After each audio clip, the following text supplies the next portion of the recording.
The American Sign Museum takes you through half a century of sign history, beginning with the fancy gold leaf glass signs in the 1900s, to the pre-neon light bulb signs, to neon's heyday in the 1930s and 40s, and onto the plastic funky area of the 1950s. The founder, Todd Swartzweth, spent 26 years on the staff of Sign of Times magazine.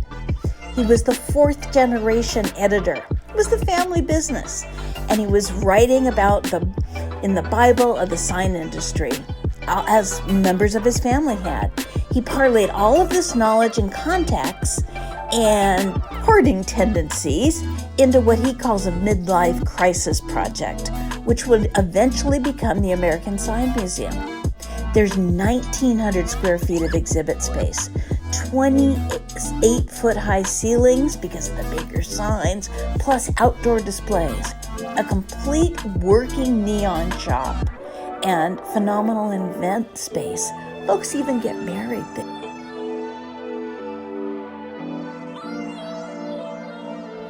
There are signs that are reminiscent. A storefront from Marshall Fields is part of the Main Street exhibit.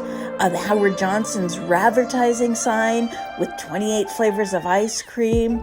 Only one Hojo's left. It's just no longer.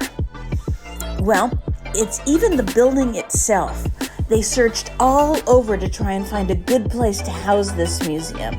In fact, Todd himself traveled to Las Vegas, St. Louis, New York, Chicago, until he found coming right home to Cincinnati was the right place. The building had been home to fashion frocks. It was a business that was kind of like Tupperware, door to door, during World War II. And then it became a factory that was manufacturing parachutes. But the facility today is part of the National Register of Historic Places. A building that had been abandoned and badly neglected now has a shining bright light of the American Sign Museum. That concludes our visit for today. Thanks for joining us on another JoVenture.